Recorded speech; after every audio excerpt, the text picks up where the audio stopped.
прикол нашего городка. Эта видеозапись была широко распространена в социальных сетях. На ней видно, как мужчина методично объезжает препятствия в виде столбов на проезжей части. При этом, по его словам, такое можно увидеть только в Якутске. На свою полосу, еду по ней, опять столб. Действие происходит на участке улицы Автодорожная, где недавно был проведен капитальный ремонт.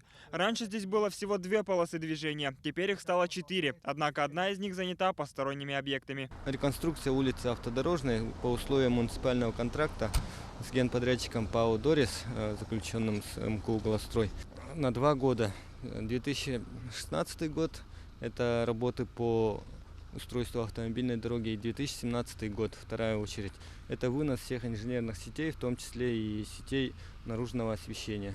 Во время ремонта и расширения проезжей части столбы решили не убирать, чтобы не оставить дорогу неосвещенной. В итоге получилось, что их просто заасфальтировали.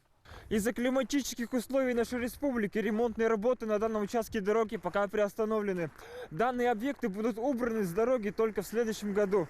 Как утверждают инспекторы ДПС, столбы, несмотря на их неестественное расположение, нисколько не препятствуют движению автомобилей.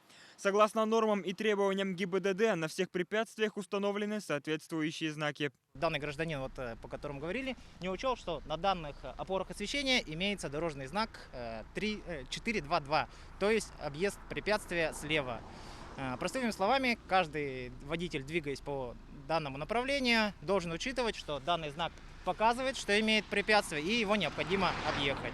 Сотрудники госавтоинспекции призывают автолюбителей соблюдать правила дорожного движения и учитывать действия знаков на участках дорог, где проводятся ремонтные работы. Евгений Заборовский, Денис Попов, Вести, Якутск.